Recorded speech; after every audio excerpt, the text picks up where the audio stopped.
Fans de Ludo, bienvenue au Renard Ludique. Allez, installez-vous confortablement et aujourd'hui je vous emmène dans un monde post-apocalyptique et ce avec le jeu Heredity.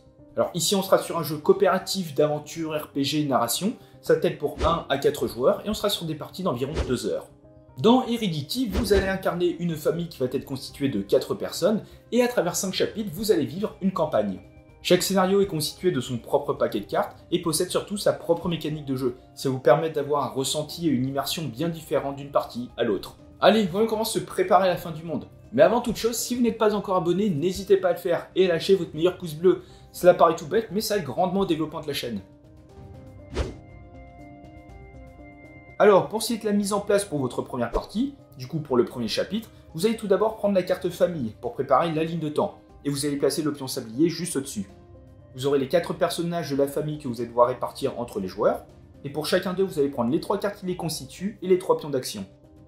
Vous aurez un paquet karma à préparer qui fera office de modificateur lors de vos tests, et enfin, vous allez lire la première carte du chapitre 1. Vous allez vous laisser guider par la narration et les instructions. Et là, vous êtes prêt à vous plonger dans l'aventure. De façon générale, un chapitre dans Heredity va commencer avec un peu de lecture, alors pour vous plonger à la fois dans l'ambiance, dans l'histoire, et pour vous introduire à vos objectifs. Vous allez également placer les premières cartes terrain dans lesquelles vous allez pouvoir vous déplacer, interagir. Vous aurez en plus de cela les différentes règles spéciales spécifiques au chapitre, et aussi potentiellement des cartes à rajouter dans la ligne de temps. Et une partie, comment ça se déroule? Eh bien vous allez alterner entre une phase de joueur où vous allez pouvoir effectuer des actions, et une phase qu'on va appeler histoire, où avec le pion sablier vous allez parcourir la ligne de temps, et vous allez appliquer divers effets, divers événements. Et vous allez répéter ce processus jusqu'à arriver à une condition soit de défaite, soit de victoire dans la ligne de temps. Mais avant d'aller plus loin, quelques mots sur les cartes. Il faut savoir qu'elles sont toutes numérotées, et le jeu fera souvent référence à d'autres cartes que vous devrez donc récupérer. Les cartes sont recto-verso, mais en aucun cas vous devrez lire le verso, sauf si vous y êtes invité via ce symbole. Et vous aurez également cette icône qui signifie que vous pouvez brûler la carte, vous pourrez donc la ranger. Passons à présent aux différentes actions que vous pourrez effectuer avec vos personnages. Et à noter que durant la phase joueur, il n'y a pas vraiment de notion d'ordre de tour, c'est-à-dire qu'un premier joueur peut effectuer une action, puis un autre va pouvoir en effectuer 2, et ainsi de suite. Tout d'abord, chaque personnage possède 3 pions que vous allez pouvoir placer sur les différents emplacements de votre personnage. Vous avez un emplacement d'observation pour scruter un élément par exemple. Vous devrez pour cela vous trouver sur une caisse comportant cette icône, et vous prendrez la carte mentionnée. Vous avez des actions de discussion pour dialoguer avec d'autres protagonistes dans votre zone. Vous avez des actions de manipulation pour interagir avec un élément. Et vous aurez des actions de déplacement qui consistent à franchir une ligne de couleur. Et bien sûr, si un type d'action n'a plus d'emplacement, eh bien vous ne pourrez pas le faire. Et pas de panique, vous avez un rappel de toutes les actions possibles sur une aide de jeu. Parlons à présent des cartes terrain. Souvent vous allez trouver des icônes d'action et vous allez alors placer le jeton action correspondant. Vous allez également trouver différentes lignes de couleurs, et en fonction de ces dernières, vous pourrez les franchir et ou attaquer à distance à travers. Et attention, les lignes noires qui représentent les murs sont infranchissables. Et parfois, avec vos personnages, vous allez vouloir explorer une carte terrain qui n'a pas encore été révélée. Et pour ça, il faudra 2 conditions. Il faut tout d'abord avoir cette icône sur le terrain de votre personnage, et ce dernier va devoir effectuer une action de déplacement. Dans certaines configurations, comme par exemple dans une maison, vous pourrez par exemple vous rendre d'un étage à un autre, et cela est représenté avec cette icône. Si vous décidez d'explorer, vous prendrez la carte mentionnée que vous allez placer à côté. Et vous aurez aussi parfois des événements immédiats représentés par ce symbole, et vous devrez tout simplement le résoudre. Et enfin, dans certains cas, on peut avoir une reconfiguration de map. Si des personnages se trouvaient sur une carte qui a été modifiée, vous replacerez tous les personnages vers la nouvelle croix blanche. Au cours de votre aventure, bien sûr, vous allez pouvoir retrouver des composants que vous allez pouvoir ramasser et stocker sur vos cartes personnages, et même des objets que vous allez pouvoir équiper et améliorer. Pour utiliser un objet, il doit se trouver dans l'inventaire de votre personnage.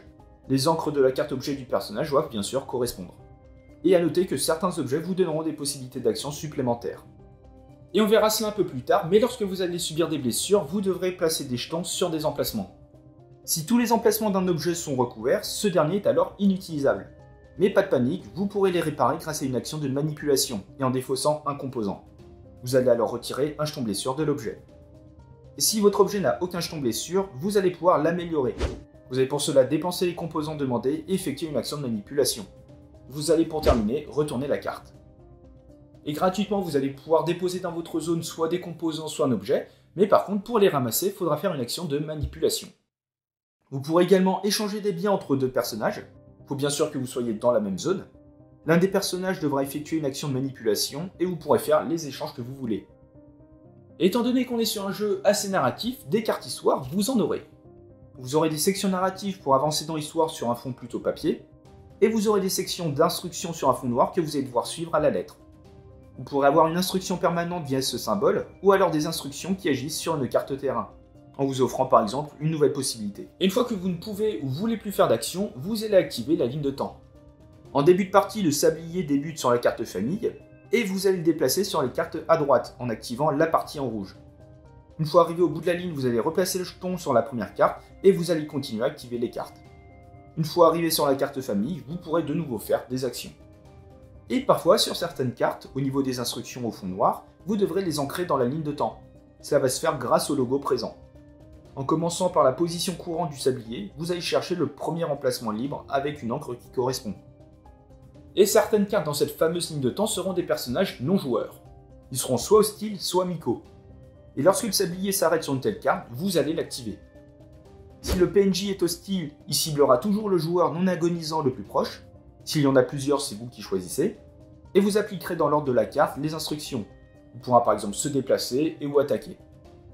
Et à l'inverse, si c'est un allié, vous pourrez l'activer comme bon vous semble. Et bien sûr, au cours du jeu, vous allez vous retrouver face à des ennemis qu'il va falloir combattre. Il faut savoir que tous les joueurs et non-joueurs vont suivre les mêmes règles. Et si un joueur décide de combattre, il devra utiliser un seul et qu'un seul jeton action pour une attaque. Alors vous aurez tout d'abord les attaques au corps à corps ou au pied qui auront une puissance de 1. Vous pourrez également utiliser un objet avec une puissance qui lui est associée.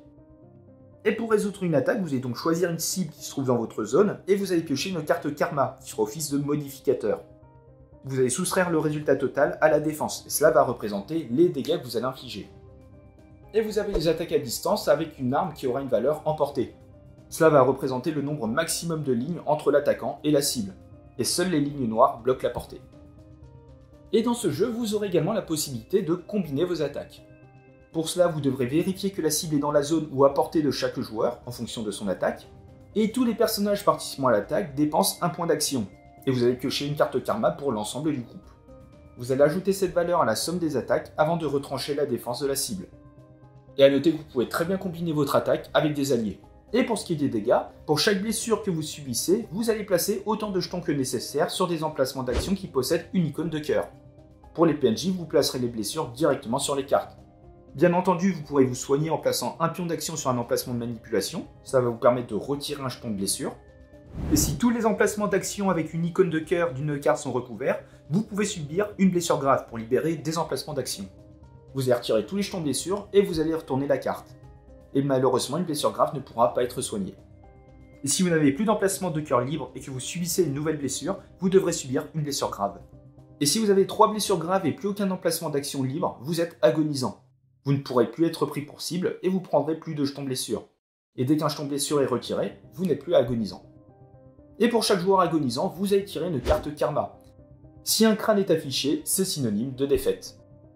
Et très rapidement, pour revenir sur ce paquet karma, au cours du jeu, vous serez souvent amené à en piocher. Bien sûr, si la pioche est vide, vous allez remélanger à des fausses pour reformer un deck. Et il faut savoir qu'au cours de la campagne, en fonction de vos choix, vous allez pouvoir modifier ce paquet. Donc voilà, vous allez ainsi enchaîner des actions et vous laisser transporter par le récit dans les lignes de temps, jusqu'à ce qu'une condition de fin de partie intervienne. Dans ce cas-là, ça sera synonyme de fin de chapitre, et vous pourrez passer au suivant.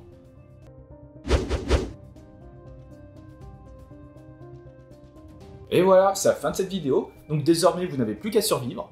Si le jeu vous a plu et que vous souhaitez soutenir la chaîne, n'hésitez pas à utiliser le lien qui est en description. Et comme d'habitude, je le répète, vous pouvez très bien vous abonner, laisser un petit commentaire et un pouce bleu, ça fait toujours plaisir. Et sur ce, on se retrouve dans une prochaine vidéo. Ciao!